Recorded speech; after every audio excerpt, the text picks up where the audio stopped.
Hola, all my students, all my learners, all my scholars, my neurodiverse community, my eager parents to get rid of the kids, to go back to school.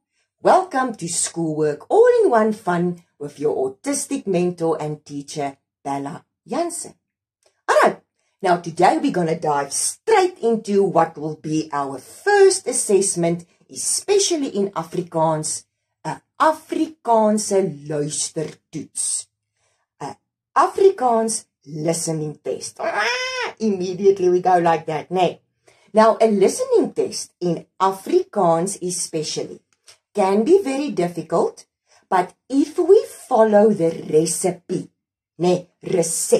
recipe, it is a lot more easier than we think. Alright, so the first step of an Afrikaans listening test, in any language for that matter, is the requirement for you to sit back and listen to the text. Now, I know now, if someone's going to read me something in Japanese and expect me to sit back and listen to a text, I will get namaste, if so far. Alright, so here's what we do. A good teacher or a good educator should issue you with a rough piece of paper. And if they don't, ask for one. Ask vir 'n stukkie rofwerk papier. Alright. Now, remember, a rofwerk papier, a rough work paper, is yours. You don't gonna hand it in as the formal assignment. You do that on that what you want, but that's a very crucial point.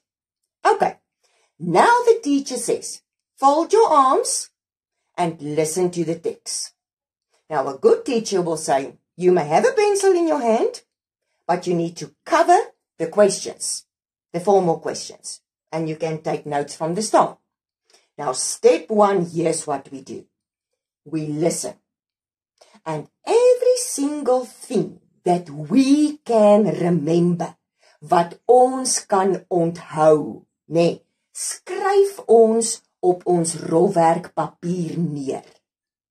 Vir 'n voorbeeld, for an example, the text is about elephants. Right, now, step number one, we listen. Nou begin die juffrou lees, of die meneer, They start reading. Olifante is groot diere. Then quickly, jot down. Olifante. Hulle bly in 'n bos en het lang slurpe. Only the words that you remember. Bos, slurpe. Alright. And so we go on. Hulle kan tot 70 jaar oud word. Quickly jot down 70. Alright. So, do not sit there and shut down while the teacher is reading the text for the first time. Moenie net daar sit nie. Skryf vinnig neer watter woorde jy kan onthou. Now, step 2. Now the teacher is going to say, alright, now we're going to take a look at the questions. Now, what do? The same thing. A highlighter works best or a different color, but we neurodiverse people like to work with colors, but you can do with whatever you want. Alright. Now we're going to go through the questions. And what do? You underline the keyword. Say, for example, question 1. Wat was die naam? So what is my keyword? Naam. And I underline it. Ek onderstreep dit. So now I know I have to listen for a name. Question number 2. In watter jaar? In which year? Now I underline the word year. So now I know I need to listen for a year. Next question. Hoeveel geld? Now, go on. I underline the word geld. Money.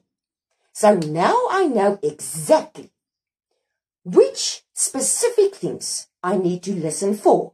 I need to find a name, 'n naam. I need to find a year, 'n jaar. and I need to find an amount of money.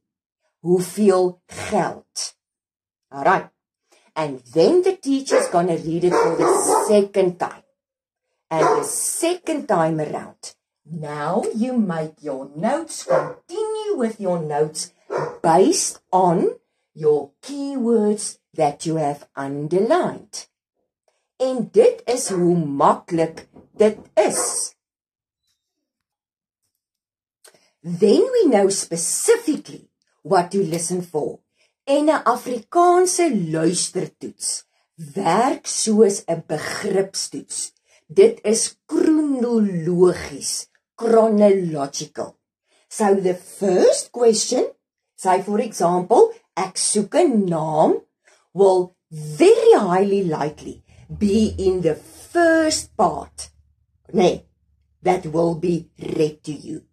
So dit is hoekom dit belangrik is om jou keywords te underline, because it goes in sequence. Now next up, ons gaan een self probeer. Ek gaan vir jou 'n stukkie lees. Then I'm going to send you the Google form, a quiz test, for you to complete and see how did you do for the first time in your listening test, Afrikaans. En van daar af gaan dit moeiliker raak, want jy gaan slimmer raak.